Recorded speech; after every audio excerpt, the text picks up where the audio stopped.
Chairman Korangi town Mohammad Naeem Sheikh, जी हाँ, वो कोशिश कर रहे हैं कि मॉडल टाउन बनाने की शारा पर जिस तरह गामजन है, ग्रीन और क्लीन का तोहफा जारी रखें, जिस तरह वो लोगों को एक साफ़ सुथरा माहौल फराहम करने की कोशिश कर रहे हैं। इस सिलसिले में उन्होंने पार्कों की तामीर पर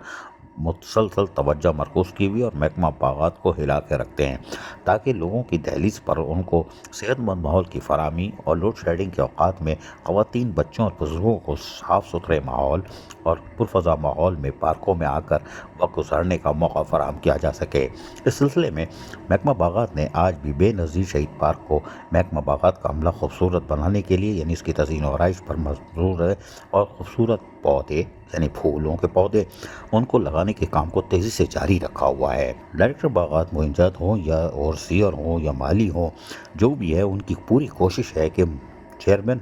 मोहम्मद नईम शेख कोरंगी टाउन की कोशिशों को बावर साबित किया जा सके और कोशिश की जाए कि लोगों को उनकी दहलीज पर यानी गली महलों की सतह पर मौजूद उजड़े हुए पार्क जो तबाह हो चुके थे और खंडर बने हुए थे, वहाँ पर यकीनन अब पार्कों की तामीर को तेज़ी से मुकम्मल किया जा रहा है। और जो दावा करते हैं कि हम आपकी दहलीज पर बलदियाती सहूलतों की फराहमी को यकीनी बनाएंगे, ये उसकी एक छोटी सी तस्वीर है। अजीज़ आरिफ, KBS बलदियाती न्यूज़, कराची। ऐसी ही खूबसूरत वीडियोस फ्यूचर में हासिल करने के लिए रेड बटन पर क्लिक करके और बेल आइकॉन को प्रेस करके हम सबके सब्सक्राइबर बनना मत भूलिए।